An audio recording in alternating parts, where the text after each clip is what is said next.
Otasansan Radio and TV. Alhaji Kollington Ayinla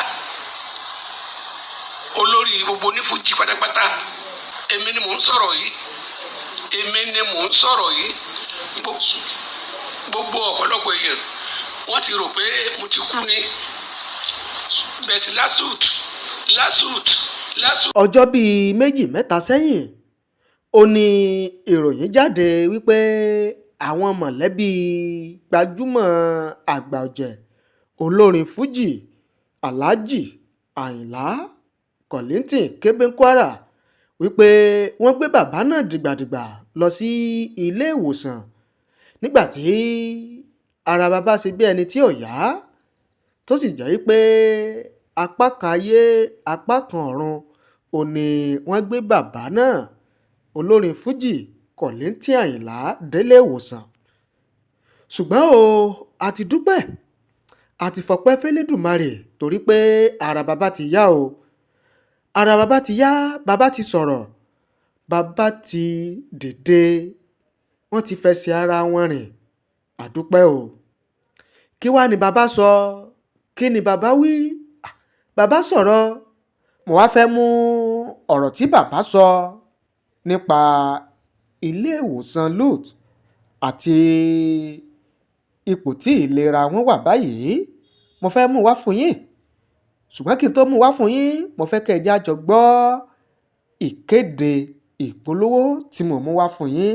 Ẹ jẹ́ a jọ gbọ́. Tá a bá gbọ́ tán, a wá tẹ̀síwájú ohun tí bàbá sọ gan-an. Otasansan Media àtúntìdé o. Níbikíbi nígbàkúgbà iṣẹ́ wa o.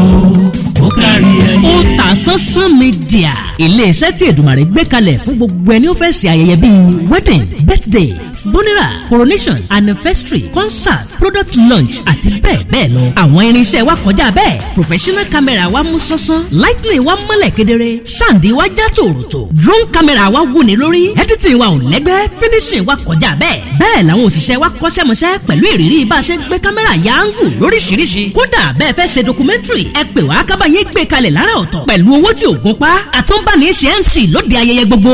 Ẹ pè wá sójú òpó 07063291779. Iléeṣẹ́ wa wà ní nọ́mbà 13 Ọlágòkè Àkànó Street, Àbáyọ̀mí Ìwó Road, Ìbàdàn. Otasansan Media níbikíbi.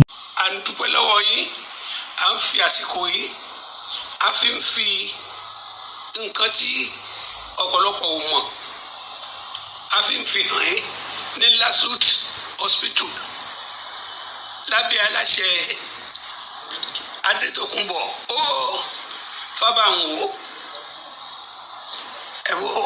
Ọlọ́run nìkan ló lè gbà yán lẹ́ o, àmọ́ wọ́n gbìyànjú fún mi torí mi bá ṣe mọ̀ sí láyé mọ́, àmọ́ ọpẹ́lọpẹ́ wọn. Alhaji Kollington Ayinla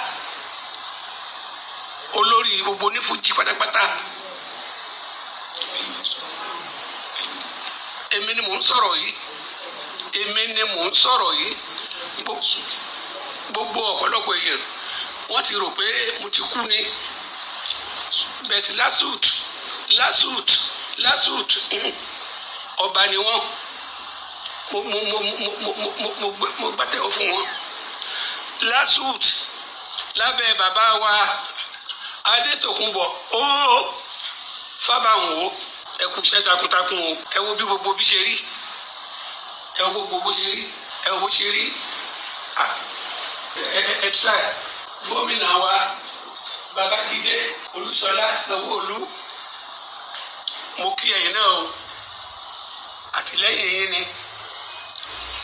Mo dẹ̀ tí chief of staff náà torí gbogbo àwọn tí wọ́n mẹ́kọ̀ọ́ dúró náà nìyẹn, àti àwọn commissioners pátápátá, àti gbogbo àwọn tó wà ní London, àwọn tó ń gbé yín tó ń gbélé yìí tó ń gbé bí, gbogbo yín ni mo kí.